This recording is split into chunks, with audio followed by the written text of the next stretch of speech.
choyamba tisanapitirire tikuyenera kudziwa who is funding Nankhumwa. Ndalama zonse zimene akugawa pofuna kusokoneza akumazitenga kuti. Tikukumbukira DPP itangouza chisankho mu 2020 iyeyo anapita kukumana ndi mayi Cecilia Kadzamira, mmodzi wa mapatron a MCP ameneyu ku MCP kuja amamutenga ngati Bakiri Muluzi ku UDF kapena Bingwa Mthalika ku DPP. Ndiye chodabwisa kwambiri DPP itangoluza Nankhumwa anapita ku nyumba kwa mayi Cecilia Kadzamira kukumana nawo amene ndi patron wa Malawi Congress Party. From there tinaona aboma mogwirizana ndi makhoti akumusankha iyeyu kukhala leader of opposition. Akuluakulu inuyo munazoona kuti leader of opposition akusankhidwa ndi boma, komanso zitangodziwika kunena kuti iyeyu ndi leader of opposition, Nankhumwa anasiya kupanga ripoti wapita Muthalika, chifukwa Muthalikayi anali ngati kholo lake wachikulire kwambiri ku DPP president. Zonse zochitika ku parliament asanapite kumene kuja anayenda kumapita kwa Muthalika ndi kukafunsa nzeru. Muthalika azimuza decision, iye atapanga decision yake, koma as a party anayenda kupita kwa Peter Muthalika as president of the party kuti azimva maganizo ake. Koma Nankhumwa atangokhala leader of opposition anasiya kupanga ripoti kwa Muthalika, anayamba kula mtima, anakhazikitsa kampu yake, komanso ankalimbana ndi Muthalika kuti atole pa udindo. A John Tembo pamene amatola pa udindo kumpasa chakwera anatulira ku convention. President wina aliyense wa chipani akafuna kutola pa udindo amakatulira ku convention. Ngakhale Muluzi pamene amasiya udindo wa president ku UDF anakatulira convention kumene kunasankhidwa Bingwa Mthalika kukhala presidential candidate wa chipani. Koma chodabwitsa apa kunena kuti Nankhumwa atakumana ndi Cecilia Kadzamira ndikuyamba kucheza bwinobwino kupanga ubale ndi MCP kumandira ndalama kumene kuja, anakhazikitsa kampu yawo kusiya kupanga ripoti kwa Peter Muthalika, anamupanga zawo ndi anayamba kusonkhanitsa anthu ndikumauza kunena kuti akuluakulu tiye tipange kampeni kuti Muthalika atole pa udindo. Komanso chodabwitsa china pa nkhani imeneyi, ambiri mwa followers a Nankhumwa ndi ma sympathizers a Joyce Banda, kapena pachichewa chomveka bwino nene kuti anthu ambiri amene akuyenda ndi Nankhumwa kumanena kuti ife ndi DPP. Sa DPP, ambiri mwa iwo ndi APP.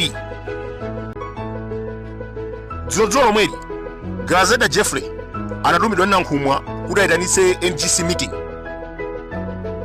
Ngati secretary general, Grazeda anatiuza kuti ma NGC member oposa 45 analokozeka kukakhala pa meeting imeneyi. Koma zimene taona lero ndi zachilendo. Mwa anthu 71 amene amenera kupita, 23 okha ndi amene apita. Mwachidule ndikuwuzani kuti imeneyi inali illegal meeting, chifukwa malamulo a chipani chawocho amanena kuti secretary general sangayitanitse NGC meeting popanda Central Executive Committee kukumana. Komanso yeyi sanadziwitse president wa dziko, president wa chipani. Kutanthauza kuti president wa chipani ndi Peter Muthalika ndiye yakuti ndinamulembera kalata president yo kusenzera kuti president samakumana naye. There is no communication. Ndiye akupita kupangisa NGC meeting popanda kumudziwitsa president, komanso popanda kupangisa Central Executive Committee. Mwachidule that was illegal meeting imene anayitanitsa kondwa Nankhumwa. Anthu amenewa anapanga buku chilumu chachikulu kwambiri ku Golden Peacock Hotel, koma anthu limene tinapita kumeneko tochepa 23 okha. Tamuona Nankhumwa kukhumudwa kwambiri mpaka anauza tolankhani kuti atuke banja. Amalawi ambiri ataona zimenezi analodabwa. Kodi kondwa Nankhumwa anakhumudwa kwambiri mpaka kufuna kutulutsa misozi chifukwa chani?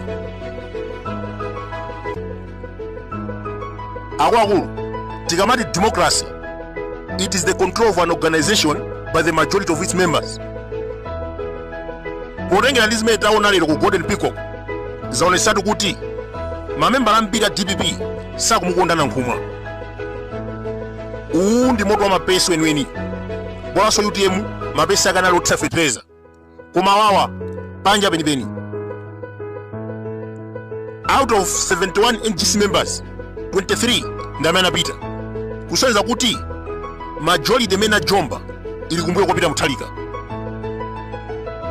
Tonse taonera msonkhano umenewu mmene wayendera, zinali zochititsa manyazi. Angononga ndalama, kunalibeko majority NGC members, komanso mitu yeniyeni imene timayidziwa kuti iyi ndi ya DPP kunalibe. Chifukwa tiye tinene zoona, Dausi ndi wa MCP anatuluka kalekale DPP. Uladi Musa amazinena kuti Change Golo anali ku UDF, DPP, kenaka anayambisa chipani chake, anapita ku PP, anabwera ku DPP.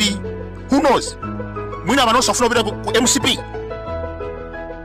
Mukangana anthu ngati Bile Malata, Ken Nsonda, Joyce Chisulo, Las Juma, Mark Bottoman, onsewa ndi anthu amene anali ku PP. Mahuwe Pandali, they are not even DPP. Nankhumu akutenga anthu ngati amenewa nkumati ndi DPP, pamene amalawi akudziwa kale kuti anthu awa akusakasaka mchokero. Ngakhale Mike Gazette Jeffrey akudziwa kunena kuti long time ago ku MCP kunali Great Gustav Kaliwo amene anali secretary general, ana amene mizu mpaka kuyamba kulimbana ndi president wa chipani. Lero ali kuti